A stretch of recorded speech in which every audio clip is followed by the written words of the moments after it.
Estamos aqui no local histórico, no município de Quixeramobim, do sertão central do Ceará. Aqui atrás de mim, vocês podem ver este antigo casarão, que era o casarão principal do acampamento do Denox, que na época, em 1919, era IFOX, e desta casa se administrava todo o canteiro de obras para a construção do açude de Quixeramobim, que começou em 1919. E a construção daquele açude dos anos 20, na época do governo Epitácio Pessoa, que era o presidente Epitácio Pessoa, teria o açude de Quixeramobim 800 milhões de metros cúbicos de água. Em 1923, infelizmente, as obras foram suspensas. Mas em 32, neste local, segundo relatos, no acampamento abandonado, na Vila Operária e nos antigos casarões, que hoje são do Denox, antigo IFOX, fizeram um campo de concentração de Quixeramobim. E em Ipu teve também um campo de concentração, mas este aqui é um dos campos que durou menos tempo. Tudo indica que os flagelados, os concentrados da época, foram transferidos para a construção do açude de Choró, um município aqui perto, que hoje é cidade, e em 32 era distrito de Quixadá e recebeu mais de 35 mil flagelados para a construção do açude. Então vocês vão conhecer então toda a área do campo de concentração de Quixeramobim. Vamos subir aqui as imagens aéreas para girar e ter uma visão de todo o sítio histórico.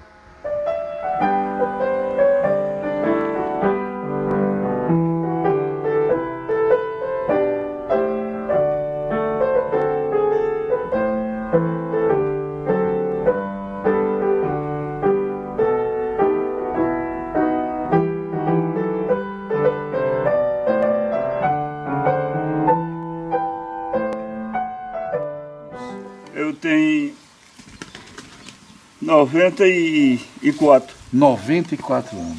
Nasci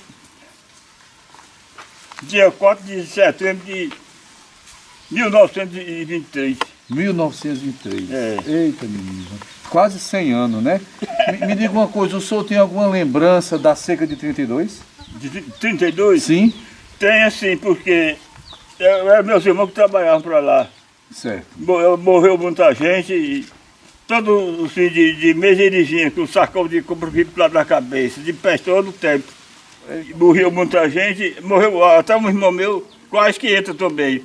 Foi trabalhar e por lá adoeceu, acho que dava uma febre medonha no povo. Ele veio para casa e adoeceu.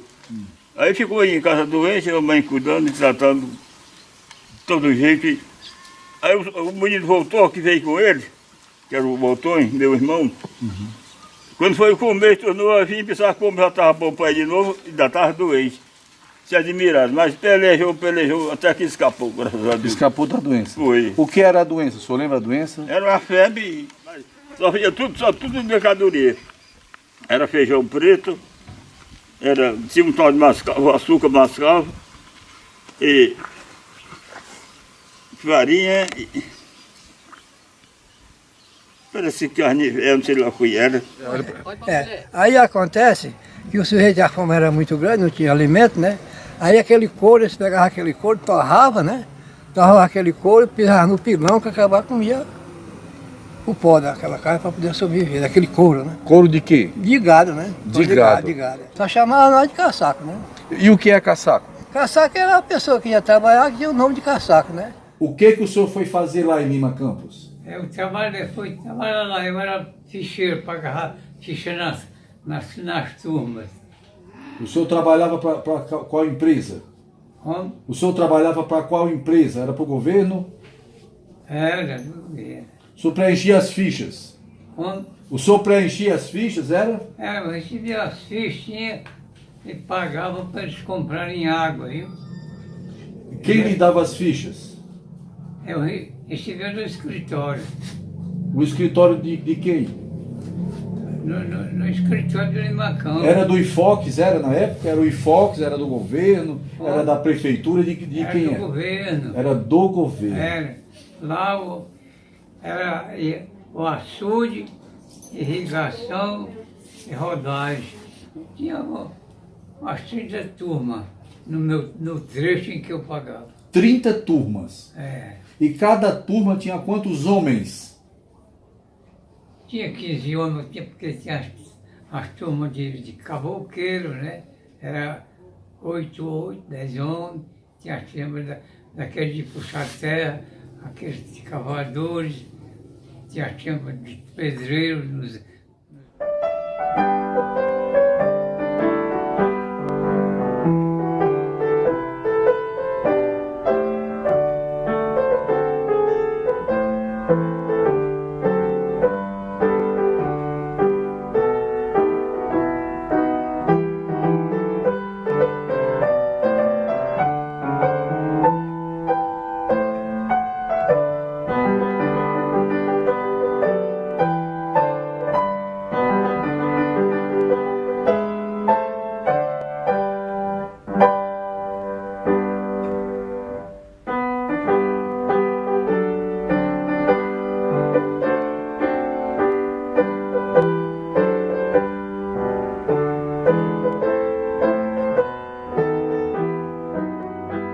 Quixeramobim é a cidade que teve o privilégio de, nesta casa, nascer Antônio Conselheiro, o homem que fundou a cidade de Canudos, no sertão da Bahia.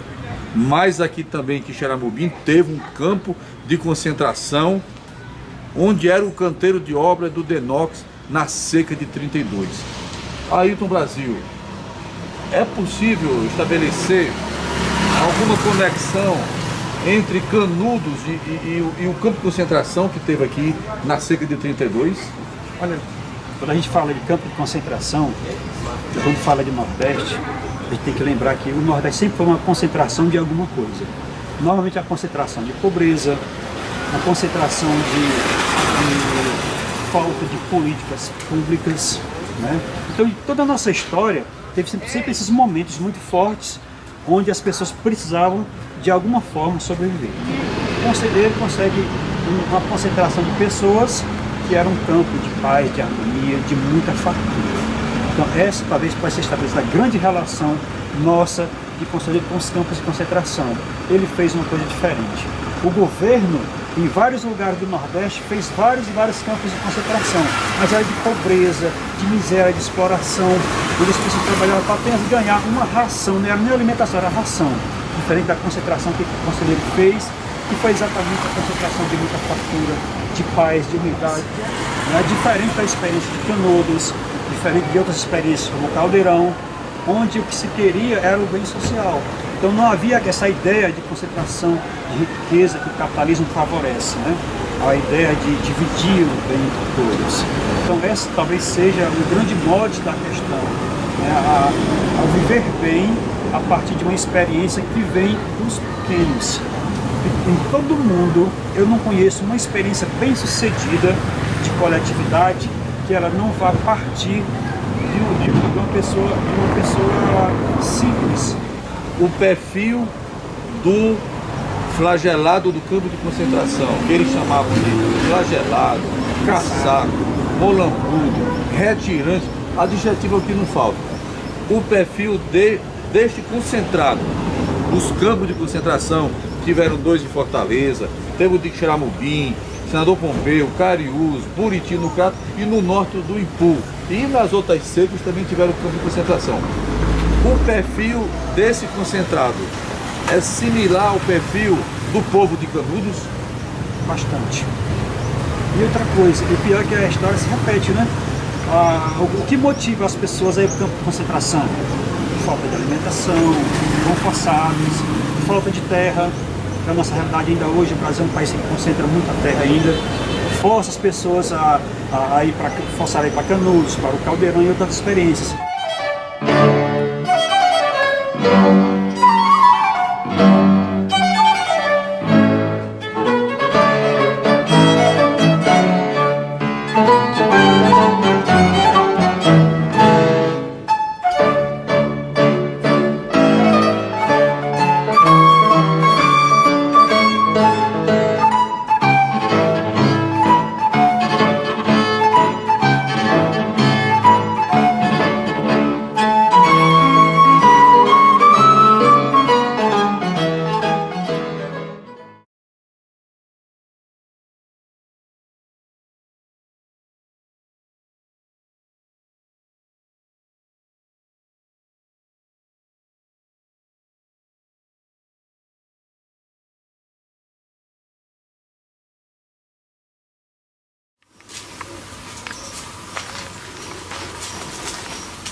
maravilhosa esta imagem da natureza. A bica do Ipu, aqui no norte do Ceará, precipitando-se da Serra Grande, da Chapada do Ibiapaba, das terras dos Tabajaras, aqui, logo embaixo, a cidade de Ipu. Nesse lugar tão belo, em 1932, fizeram um campo de concentração a cerca de 4 quilômetros daqui. Nós estamos aqui no coração do terreno que foi destinado para o campo de concentração de 32, aqui no Ipu, né? Se a gente observar, a gente vê uma área muito ampla. Então toda essa área aqui, até mais na frente, os 200 metros mais para frente, essa área todinha aqui era a área de concentração. Nós temos para cá, como eu disse antes, ficava o curral, e toda essa área aqui, essa parte que nós estamos vendo aqui, era coberta de barracas. Segundo estimativa de 9.000 pessoas aqui. Temos o lado da cozinha para lá e também onde tinha a capela. A entrada era lá. E nós temos aqui a cidade de Ipu, a parte urbana que começa a distância mais ou menos 800 metros. A gente já chega na via que dá acesso Ipu e Poeiras, né? Chegando já no Ipu. E aqui o bairro Pedrinhas, que fica aqui menos de 2 quilômetros de distância. Né?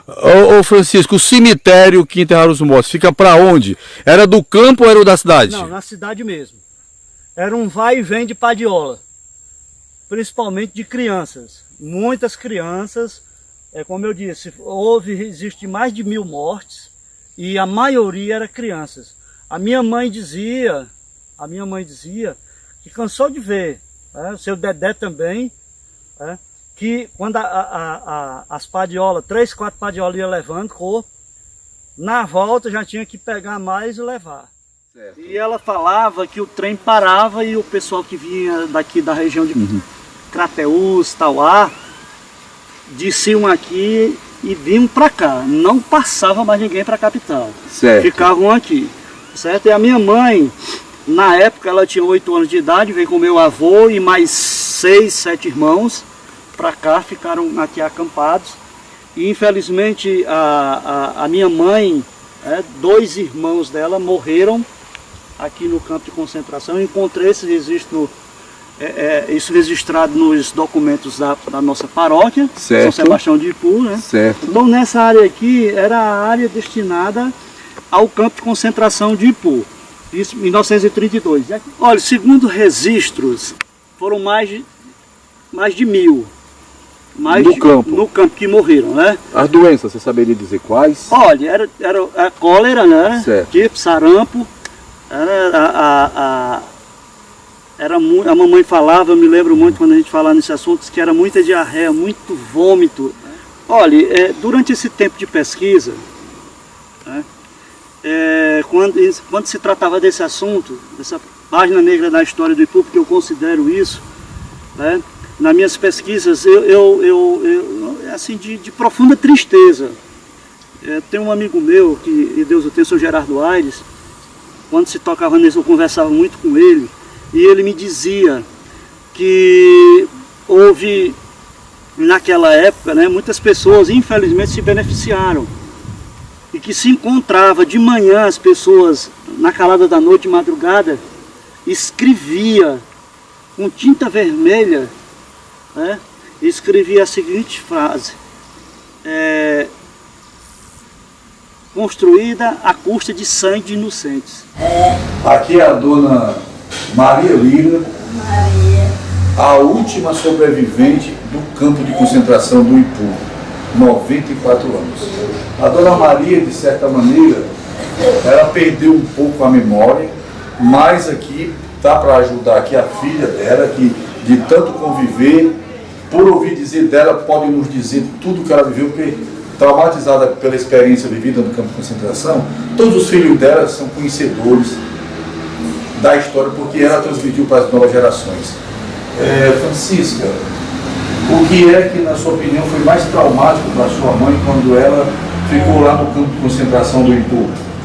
É porque era muita dificuldade e ela morava até no sertão, tá? Que sertão? No sertão da Cachoeira, no município de Hidrolândia. Certo. Tá entendendo? Aí pela dificuldade que tinha lá, vieram aqui para a cidade. Só que quando chegaram aqui na cidade, tinha este campo, que era ali no espraiado, botavam as pessoas para lá, para que o governo desse alguma coisa para eles. Certo. Pela dificuldade que tinha no sertão. Certo. Tá? Como ela viveu lá, ela deve ter dito como era que o campo funcionava, deve ter descrito como é. Como é que ela dizia que funcionava o campo de concentração do Ipu? Que memórias ela passou para você do local? Era um local, parece que era muita gente, muita criança.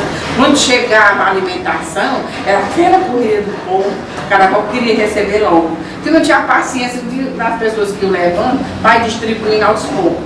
Porque a necessidade era muito grande. Era muito grande. Ela chegou a narrar no que essas pessoas dormiam, se em rede, se no chão, como era a moradia delas.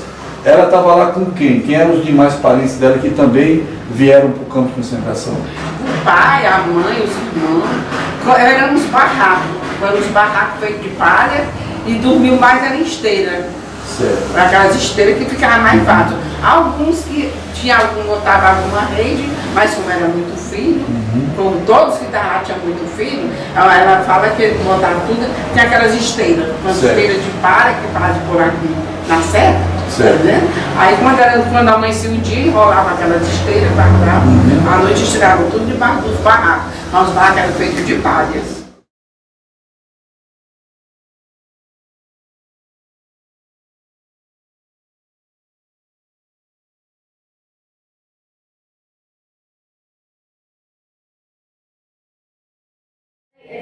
Os campos de concentração eles vão ser resultados de quê? Justamente dessa tentativa dos mais bem-sucedidos financeiramente, que a gente chama de elite, não é? De não conviver com esse pessoal. Então, lá em Fortaleza, né, as famílias se incomodavam com a presença desses retirantes, desses flagelados, né, pelas ruas.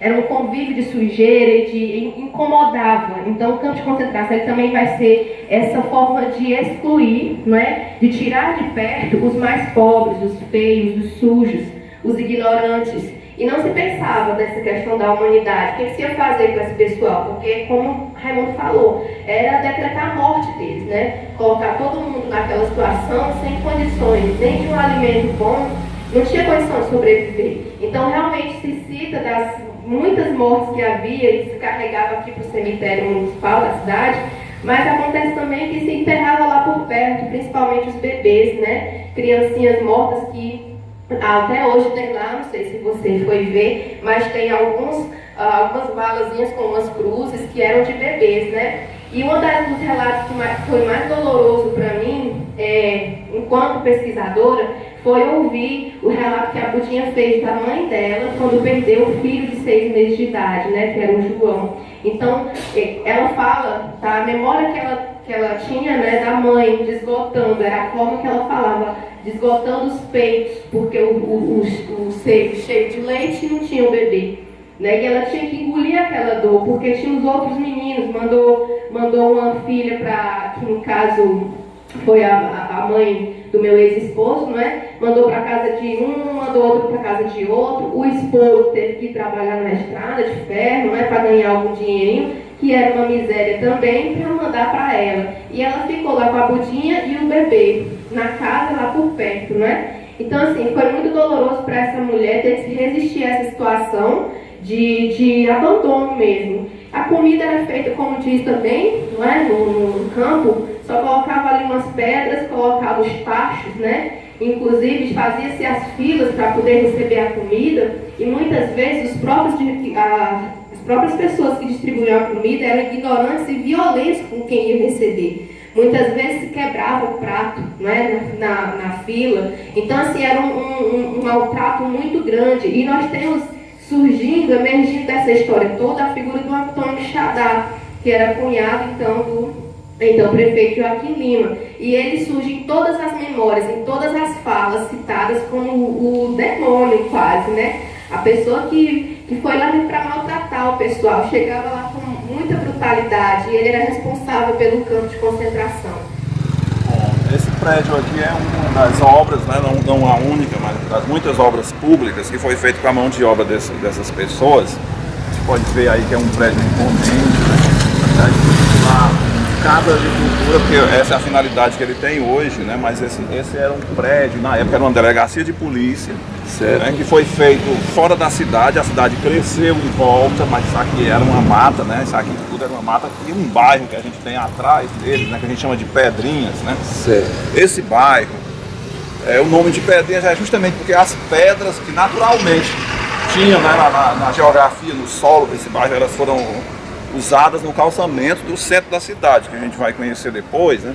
Então a mão de obra, né, na arquitetura desse prédio, né, foi iniciado em 32 e foi concluído 3 anos depois, né, mais ou menos, mas o grosso da mão de obra foi dos flagelados dessa seca, né, e era uma delegacia, como eu já falei, né, são paredes muito grossas, né, e se você entrar no prédio, você vai ver, elas são paredes assim que você tem quase 1 metro de espessura, né? Certo. De pedra e cal, né? Certo. Inclusive um prédio de vigilância, né? Para vigiar a população, porque muitas dessas pessoas se estabeleceram no bairro, que era um bairro pobre, né? Havia uma população parda, uma população mestiça, indígena, cabocla e tal, que veio para essa concentração e que era vítima de preconceito até recentemente, né? Desse lado aqui você tem um cemitério, né? E a linha férrea passando o cemitério da cidade. Logo em seguida você vai ter o local onde ficou o campo de concentração. Então você tem a área urbana do município e a cadeia colocada no meio entre a área urbana e o campo de concentração e o cemitério. São pagos com a alimentação, né? Ganhava uma porção de farinha, ganhava um pedaço de rapadura, um pedaço de carne seca, e essa era a remuneração. O dinheiro não. Na verdade, assim, a ferrovia, se você for observar o avanço dela, né?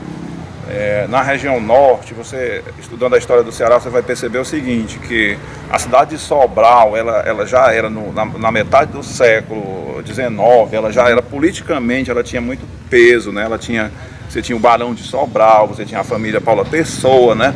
Que eram indivíduos que tinham um peso na política do Império muito grande. E eles conseguiram arrastar para a região norte, né? Uma estrada de ferro, só que ao invés de ser na área fértil da Ibiapaba, né, essa estrada de ferro saía de Camusim, passando por Granja, cortava o semiárido inteiro e ela ia encontrar a Serra da Ibiapaba na cidade de Ipu. Então ela foi pensada na monarquia na seca de 77, aí ela foi em seguida, ao final dessa seca, em 79, ela foi abandonada, mas a obra já chegou à cidade de Sobral, né? Aí na seca de 1888 ela chega ao Ipu, certo? E essa estação aqui é inaugurada em 1894, quer dizer que mesmo depois de uma seca continuaram as obras, que faltava só o acabamento e tal, né? Com mão de obra da população pobre, né, local, né? E na seca de 15 também foi dado continuidade à estrada de ferro. Na de 19 chegou no povoado da cidade vizinha, né, de Ipueiras, né? Certo. E na seca de 32 atingiu a região do Piauí, né? Certo. Ela teve um propósito, né, de ligar o sertão aqui do entorno, pegando a desembocadura da Ibiapaba ao litoral, né? Só que isso foi feito com mão de obra escrava, não é? Certo. Com remuneração precária, a troco de uma ração diária insuficiente para manter um ser humano saudável, né? E isso mostra que a preocupação das elites, sejam as elites a nível de Brasil ou a nível de Ceará, nunca foi de salvar ninguém, não é? A preocupação sempre foi de montar uma infraestrutura, não é? Usando o drama humano, usando a morte de milhares de pessoas, né? Arrancando dessas pessoas o seu suor, arrancando, né, a força de trabalho, mas deixando uma infraestrutura, né, na região para desenvolver, né? Permitir o escoamento da produção, né? Permitir o desenvolvimento do comércio, da agricultura e da pecuária, né? Então, olha, a mortandade nas concentrações, elas eram tão previsíveis que, no caso do Campo do Ipu, antes dele ser construído, ele já foi pensado estrategicamente para ser colocado ao lado de um cemitério, para que aquela mortalidade daquelas pessoas já fossem desovados aqueles corpos humanos no cemitério, aquelas multidões de crianças, de idosos que morriam diariamente ali, né? Isso mostra a desumanidade dessas elites, porque essas pessoas não estavam preocupadas com as vidas humanas que estavam envolvidas na concentração. Nunca foi a preocupação dos governos salvar ninguém. Olha quanta beleza da estação. Olha quanta matemática, física e perfeição racional na linha férrea. Mas por trás disso há um drama, há trabalho escravo. E fica uma perguntinha, porque mesmo fazendo tudo isso, a malha ferroviária está abandonada? Essa malha ferroviária, se é utilizada hoje para trem que carrega carga, a malha Fortaleza-Crato foi totalmente abandonada, está sendo destruída, ou seja, não valorizam nenhuma obra que eles fizeram à custa de trabalho escravo dos flagelados. O que é realmente, professor, uma vergonha chocante e inaceitável. Eu vou com o professor até a estação, conhecê-la por dentro e nos acompanhe para conhecer a estação.